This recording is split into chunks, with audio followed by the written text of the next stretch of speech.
What's going on, people? Welcome back to another player ratings episode. We're back as we're unbeaten once again, and you guys have enjoyed it last time as well. So we'll be doing this as long as you enjoy it. As always, leave down your comments below. We'll try to reply back to you. Do you agree, disagree with us? Let us know your player ratings. Patrick, me and you again on the main scene. And you know what? Let's start with the goalkeeper, should we? Vicente Guaita. Both of us, we gave him a 7.5. And there was actually someone last week who said that, he kept a clean sheet at the Etihad. How can you only give him a 7.5? But there's not much to talk about Vicente's performance yesterday. It was another clean sheet. Right. It goes down to the other players for me personally. I don't think he was the man that saved us to keep that clean sheet. There's nothing that he done wrong. I'm not saying that. Right, exactly. But, right. What do you think of his performance?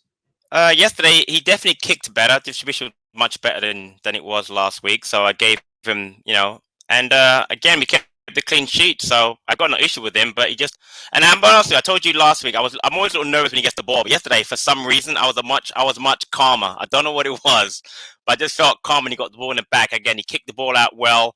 I mean, what do you have, like 2 saves, 3 saves to make? He wasn't really bothered all day. So I think that's a very fair rating, 7.5. Yeah, his distribution was much better though. That's one thing that I did miss. I agree with that. So going on to the next player, Wardy. There's been lots of talks. Our player of the month, October player of the month. We both gave him a similar type of rate. Well, not similar, same type of rating, 7.5. You know what it is with Wardy? Yeah, I just think we mentioned after the Newcastle game, he might not be that decent attacking player to do the overlaps because he's never been that guy. But his defensive performance over the last 2 games, and it's not only him, there's other players that we'll be talking about, has been great. He's there tracking back, stopping crosses, slide tackles. Once again, he done what he done similar to City in terms of just keeping everything intact, and he was very important for yesterday's win. Yeah, they have a very good attacking duo on that side in Wang and Aït-Nouri. I think he did a good job of negating both of them.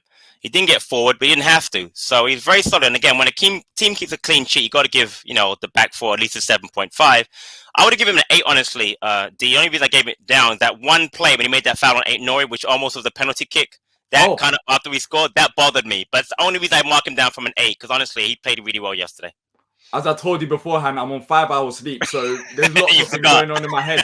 I actually forgot about that. That annoyed me. I'll have to admit, that annoyed me at the moment. Even after it was overruled and it was not VAR, I still thought, why would you still do that? We have to learn from mistakes like that. Yes. Because at the end of the day, it could have potentially cost us. We did get away with it. But Kouyate was right there. So exactly, that's a great point. Kouyate was there to cover for him. He could have, didn't need to jump in like that because Kouyate was right there. If he gets past Ward, Kouyate had been in the all match cleaning up. So yeah, but I mean, besides that, he played really well yesterday. So. Yeah. It's just as an experienced player, you would expect better from him. But we got away with it, and I thought he had a decent game as well. Yeah. Talking about the left back before moving to the right backs, I gave him a 0.5 higher, Patrick, and this might be a bit unfair. Actually, it's the same rating as Wardy. I thought Wardy and Mitchell had the same performance, but the reason why I gave him 0.5 higher than you, I'm not too sure. You can give your reasonings. It's because when looking at the heat map, Mitchell had more attacking plays than Joe Ward, as we said, and that itself gave me, when I was looking at your rating, I thought he was a 0.5 higher than a 7 for me. I think he was similar to Wardy.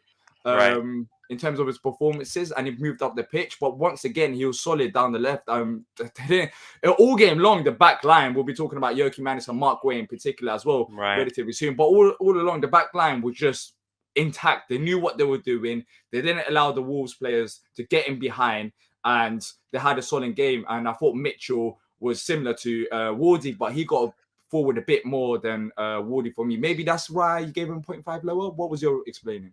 A couple of things. I think he plays better with Wilf on his side. So I thought he's better in the second half when we switched Wilf from the right side to left side. I thought Edouard played really well, but I just thought that with Edouard getting forward so much, it kind of negated Mitchell's ability to get forward. So in the first half, where in the second half he got forward a lot more because Wilf was with him. Secondly, I thought the fact that they had Trincao and Semedo on that side, who were very attacking players, he couldn't get forward in that a lot yesterday, and it was fine because they played the 3 in the back with the 2 wing backs. So I just thought that his normal game, like we said, is solid defensively, but he gets forward a lot more than Wardy and gets balls in. Yesterday was negated a little bit, but again, that's a great minute. Played really well. Part of a team that kept a clean sheet. Again, I just thought it yesterday. That's all, just a little bit. What about this man here? Joachim Andersen. Ever since there was that mistake at Newcastle and then we had the Leicester game as well, it seems like he's slowly getting into it and he's doing what I expected, because at the start, as I told, I think it was Stan on Palace Focus, he was getting onto him.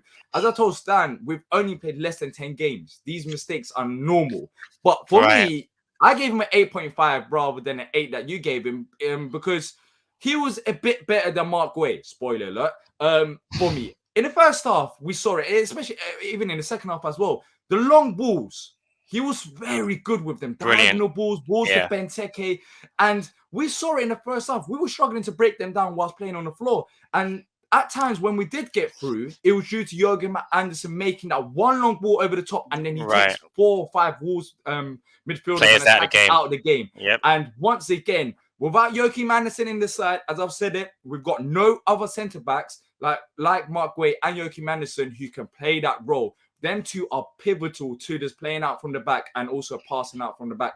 So for me, Joachim Andersen was a 0.5 higher than Mark Guehi, which is another spoiler alert because now you know what I gave Mark Guehi. I thought they were both really good yesterday.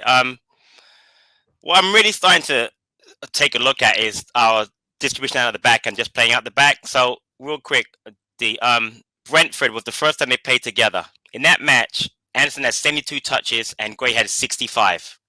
Yesterday, Andersen had 103 touches, most of any Palace player, and Guehi had 97. Between them, had 200 touches.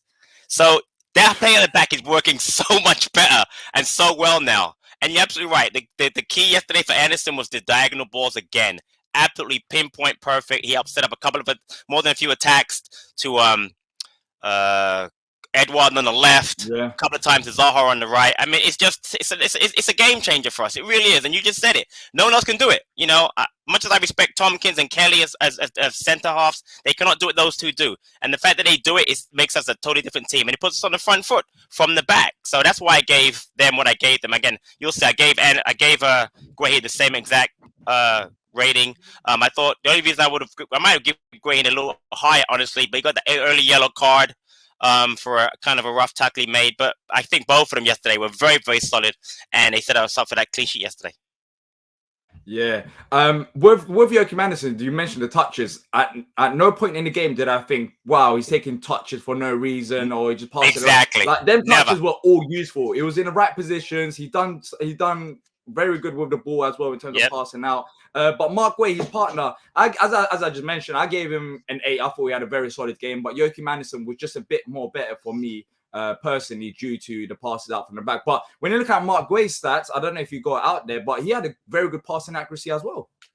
Yeah, his accuracy was actually 91% yesterday compared to Andersen's, which was 89%. Sorry. So between two of them, they average 90% passing accuracy. And a Guehi, Guehi, I want to just shout out to him. He negated Jimenez yesterday brilliantly. Jimenez was a threat in previous matches, but yesterday he hardly was involved in the game. And you have to give a lot of credit to, Andersen also, but I thought Guehi kind of marked him out of the match more than Andersen yesterday. That's why I gave them both the 8.0 yesterday. Yeah, apart from the yellow card that he got in the first half, I think it was on Jimenez. He pretty much had him in his pocket. He did. But talking about pockets, and I have to apologize. Wow. I'm not too sure if I should apologize, but Kouyate, he was my man of the match. I gave him a 9. Patrick, you gave him an 8. But for me personally, if you've been watching the channel, you'll know that at the start of the season, earlier on, in the first couple of games, I didn't think Kouyate was the guy in Vieira's system because as we play out from the back, I preferred other plays to him because I don't think he's got the passing abilities. But today in this game, it was similar to City for me. He was my man of the match. He is the reason. We talk about Joachim Andersen and Mark Guehi and Joe Ward, but he was in front of them all game long and he prevented so many attacks happening. He was there cutting out passing lanes, making tackles. He was just crazy yesterday. He was crazy good. And I wasn't too sure whether we should start him in this game until I looked at the against the Wolves lineup. And I saw that, they had Huang and Trincao there. And I thought he'd done a brilliant job of stopping both of them. Wolves barely had any promising chances. And I think Kouyate was key for that because he was there in front of the defense. Once again, very solid game for me. Yeah, brilliant. I could have given him high, and I'll get to why he didn't later on. But Neves and Martinho are very good center midfielders, and he did a great job breaking up the play. They weren't involved in the game yesterday. He created great triangles, I thought, with Guehi and Andersen, and that's why I gave those guys the high ratings yesterday. He had the most tackles yesterday of any player on Palace. He had five tackles, 89% pass completion rate, and he had more touches in our midfield than Gallagher and Macca. He was all over the place. He played really well yesterday. Kouyate has become an integral part of that midfield. You've got the legs of Macca and Gallagher, and you've got the ability to cover the centre halves and break up play in Kouyate. Right now, that threesome's playing really well. I wouldn't mess with it right now. They're playing really well. Go ahead. Do you think against Burnley, I know we're looking too far ahead of the international break, but do you think against Burnley, Vieira will keep the same side because it's still working well? Against Burnley, would Kouyate be as needed as much as the likes of against Wolves? I'm not too sure because they play like a 4-4-2 rather than what Wolves do. They try to penetrate you through the middle with the attacker Jimenez and behind him 2 other attacking midfielders. So what do you think Vieira will do? Personally, for me, I think you don't really change the side. It's been working well. We kept the clean sheet once again at the Etihad and at home. But do you think Vieira will change it about? But the thing is, he has changed it about. I don't think Vieira's kept the same team 2 matches in a row. Yeah, but I'm talking about the midfield in terms of. No, I know what you're saying. It's a good question. I don't know. They play right now. I'm looking at their lineup. They play McNeil and Goodmanson wide. They play Brownhill and Westwood in the middle. Brownwood and Westwood aren't that. They're not that great. I mean, they're solid. They run. They work. But it is a 4 in the middle versus our 3, and they play a little bit. I mean, I guess McNeil plays kind of wide, so they play a little narrower. We'd overwhelm them with our 3 versus their 2. So I'll be honest with you, I would leave it the way it is, but I would not be surprised at all if you put Luka in there, just because that's what Vieira does. Vieira's going to take a deep dive into that midfield and decide who he's going to play. Based on performance, you can't drop Kouyate, but again, he doesn't drop players based on performance. He plays players based on the need for that particular match. So if he plays Kouyate, I wouldn't be surprised. If he drops him for Luka, I wouldn't be surprised. But as you and I have said already, I just trust what Vieira's going to do. So whatever he does is fine with me, honestly. What about this guy? This guy, he doesn't stop running. He just, I don't understand it. I think he ran from the Etihad to Selhurst Park, just constantly running and probably running somewhere right now on a Sunday as we're recording this. I gave him an 8. You gave him a 7.5. I just thought his energy out there once again without Macca in the side. As you said last week, you thought that you was underrating him a bit as well. I do. And this season, once again, and in this game, he was just all over the pitch, left, right. You can see he was loud in terms of communicating as well. He just Macca. He done the same thing for me in comparison to what he done at City, and he was important once again because as Wolves, when they were on the ball, Macca was there. Macca was there to pick up the ball when we were in possession as well. So I thought he had a very solid game, and I gave him an 8. He wasn't quite like Kouyate. I won't put him in the same category as him and another midfielder that we'll be talking about. But once again, I thought he had a solid performance. No, again, outstanding. Again, I watched the interview after the match with Grierson. Love his attitude to playing. I love the fact he's bought into Vieira's system. Played really well yesterday. And the funny thing is, I was actually tweeting during the match about, the way that Wolves are playing. We needed someone to break them down. We needed, someone to get between the lines and make that in plus. And what happens? Edouard gets down the line, crosses the ball in, ball pops out to Macca. Macca sees Wolf wide left. I mean, Wolf makes a great run, slides him through, and Wolf has a great finish for the goal. So it was a great play by Macca. So I could have given him a high, and it wasn't that I didn't think he played well yesterday. I just thought that others played a little bit better. But Macca was magnificent yesterday. Again, just all season, he's been great. He really has. Talking about I was playing better. This guy here, Conor Gallagher. Conor Gallagher. For me, I gave him a 9 as well, just like Cheiko Kouyate. But I'm giving my man of the match to Kouyate. I'm not too sure. You out of them two, who would you say had the better game before? Talk about Conor Gallagher in depth. It's a hard one because you gave similar ratings to both of them. You both gave them 8. Who is it for you? It's hard for me because I really rated Kouyate. And I think yesterday during the show with T, I'm pretty sure I gave the man of the match to Gallagher. But spoiler, I might be changing it because honestly, listen, you cannot. I mean, we say it every single game. How good is Gallagher? Gallagher is just all over the pitch. You can't, everybody's talking about, sign him up. I know I heard the chant yesterday. His passing is great. His work rate is brilliant. He had another goal yesterday. Great goal celebration. I mean, you can't get down on Gallagher. So again, between him and Kouyate, I just thought Kouyate just, because of the breakup in play, and we don't really expect that as much from Kouyate, I'm probably going to end up, changing what I did from yesterday. But again, I just thought that Gallagher, again, you can't. He's just unbelievable. And I know we could talk about this over and over again. Are we going to sign him? We're not going to sign him. Hopefully we do. But right now, I'm just enjoying having him as a Palace player. That's it. I'm not going to worry about January or the end of the season. Exactly. Let's live in a moment. But let's talk about living in a moment. In the game against Wolves, I thought his energy was just crazy, especially in second half. I noticed that in the second half. Maybe in the first half, because I'm at the ground and I don't have the view that you have, and it's a bit harder for me to see the other end because I'm sitting in the home still. I thought in the second half, he upped it. The way that he was pressuring the goalkeeper, running all across the pitch, he set the tone. He really did. When he was pressing, other players were pressing with him. And the way that Conor Gallagher is playing right now, he's playing like he's a Crystal Palace player. He's not playing like a lone player. He seemed like he loves it here. He talked once again after the game. He talked about the fans, the goal celebration as well, celebrating the goal because I think his brother done a skill like that younger brother in the Sunday League game or whatever league he plays in. I'm not too sure. Is that where it came from? Yeah, so that's the way the celebration came from. That's why he done a little spin because that's what his brother done. That's what his brother done. But I didn't realize that. Yesterday for me, the way Conor Gallagher's game stood out, I think he deserved the goal. Yes, it was deflected, but his efforts was very key with the passing, moving all across the pitch. Yeah, it's like the same things. It's like every time we talk about Conor Gallagher, it's on repeat. But one thing that, for me that stood out was his energy. If we're not talking about the usual stuff, I thought his pressing was very good yesterday, and it caused Wolves trouble at time, and they couldn't play out from the back, especially in the second half. The pressing by all three, by Kouyate, Macca, and Gallagher, was brilliant. I mean, it took Wolves out of their game. You could just tell Wolves were not used to that kind of pressing, that kind of energy in midfield. Didn't know what to do. Couldn't get the ball to their key players like Wong and Trincao and Jimenez. And no, you're absolutely right. The pressing by all three was brilliant, but Gallagher in particular. But again, it gets kind of boring, right? We say the same thing every week. So I mean, what are you gonna do? Yeah. What about this guy? Sir Wilfried Zaha, the greatest Crystal Palace player of all time. We both gave him a 7.5, and it was interesting in yesterday's game because I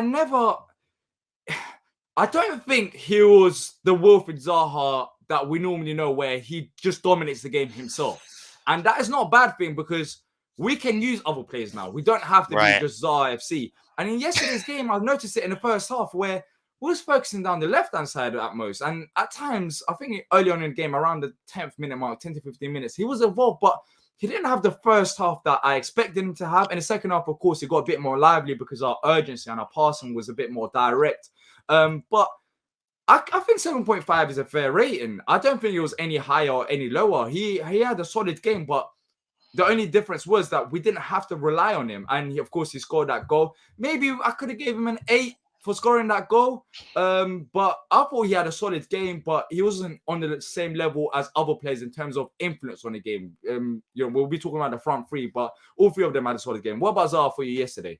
Yeah, I thought he played well. I feel like he just prefers to play on the left side, though. So on the right side at the beginning of the match, I don't think he I think he really likes being on the left side and cutting in with his with his right foot. When he switched it up, he was much better. Yeah, we'll get to Edouard. I thought Edouard did great on both sides. I thought Edouard played a really solid game yesterday. But I thought, no, Wilf played well. I thought he just got into the game more. I think he was a little frustrated at the beginning by Kilman, kicked him a few times and got a little frustrated. Almost drew that penalty kick when he did get clipped, but it wasn't really a penalty. It was so. And then he scored a by the way, very well taken goal. I mean, it's underrated. I mean, opens his bodies up, hits the ball to the back. Yeah. It's exactly. From Macca, we didn't talk about that, but he got an assist yesterday as well, Macca. Right. Maybe I'm looking at the player ratings now. I was a bit tired while I was writing him down, but it was a bit disrespectful. Maybe 8.5 for Macca for me. Considering that I gave Kouyate and Gallagher 9. That ball there was not easy to do. And as you said, that Zaha finished there, opened up his body, slotting it in that corner. His finishing has improved. Very much over so. the years, it is Big improving, time. and he will score more goals as well. You're talking about Ronaldo. Zaha's got the same amount of goals as him in the Premier League, 4, which is great. Who's talking about Ronaldo? Who's talking about Ronaldo? Not me. No, people are talking about Ronaldo. I don't care about him. I don't care about that. I don't like that guy. Zaha's got the same amount of goals, and it's a nice finish yesterday as well. So does Gallagher then. Gallagher has 4, by the way. Gallagher has 4? 4. Nah, no way.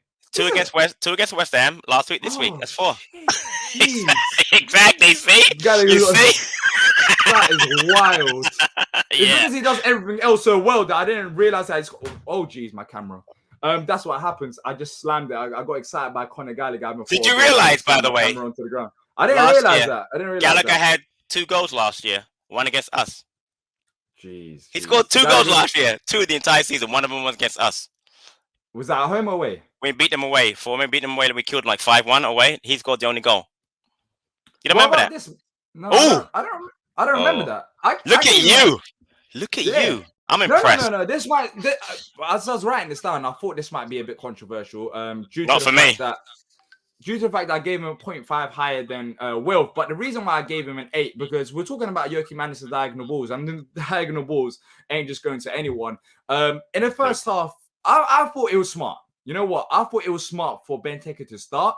Yeah, because we saw they had a back 3, and he caused them problem all games long with his physicality.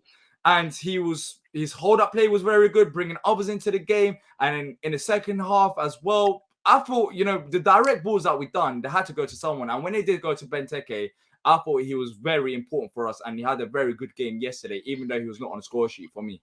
That's why I gave him 0.5 higher than Wilf. No, everything he said is great.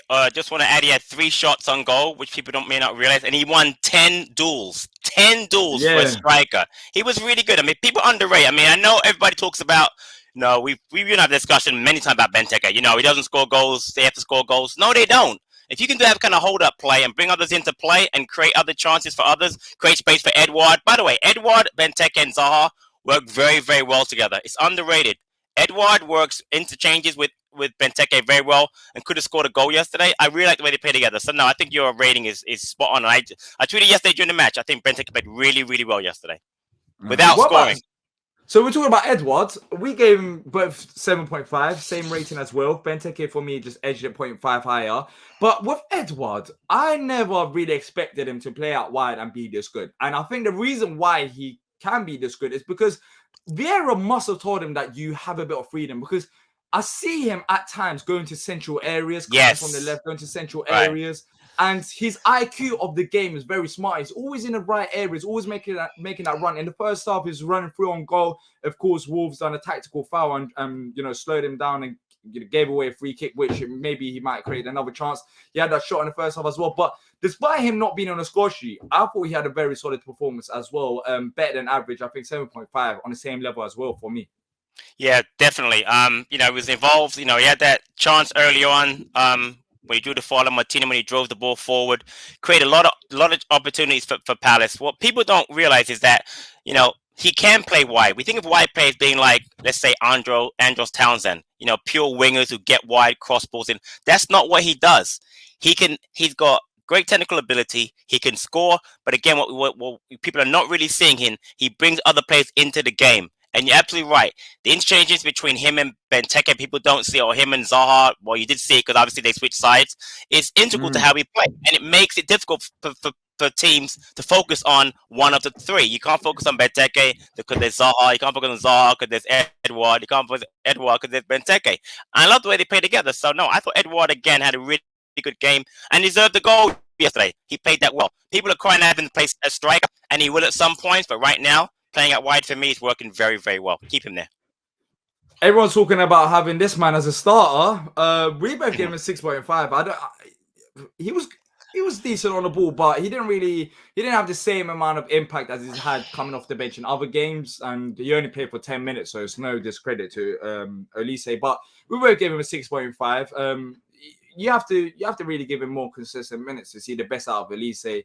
Yeah. But I don't think he done anything majorly wrong, to be fair. No, he was just on the pitch. It was a nice substitution though. What do you think of the subs from Patrick Vieira? We talk about Schlupp and Ayew as well. I love the subs. I like the fact that he didn't go defensive. He wanted to be on the front foot, and I probably gave all three of them pretty much the same rating. And it wasn't a knock against any of them. I just think that they did what they had to do. They were in there to keep us on the front foot, keep the ball. Elise's had much better cameo appearances. So I'm not saying, but yesterday he was just did what he had to do. So I had no problem with what he did. Nothing spectacular, but 6.5 is fine. Yeah, with Schlupp, we don't have to talk much about it as well. Same thing, yeah. Elise, same thing, 6.5. And then Jordan Ayew came on for like 4 minutes, so he barely had anything to do. So a 6 rating for Ayew as well. But I will add, going into the corner yesterday and holding on to that ball at the end of the match was brilliant. Gotta give him credit for that. It wasn't on for a long time, but that one little play was important and it was funny because it did the same thing against West Ham. Remember last year or 2 seasons ago? So yeah. You say West Ham is Watford. You said it's Watford, okay. Oh, okay. Was it Watford? Oh, okay. Yeah, Watford at home, because that was the last home game that I went to before the pandemic happened. You're right. Yeah, you're right. So it was Watford. You're right. Him and Benteke. I'll never forget that. In the corner.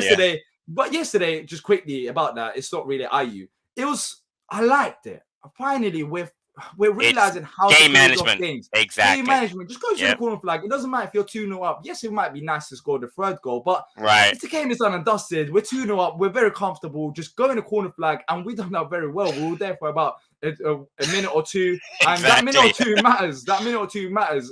All the little things matters. And once again, that's another improvement of the game that we've seen that cost us so far this season against the likes of Arsenal, against the likes of Brighton as well. So them improvements there, it adds up coming into the season. But that's it for today. Hope you guys enjoyed the player ratings. As I've mentioned, make sure to leave down your comments below. Let us know what you think about individual performances yesterday.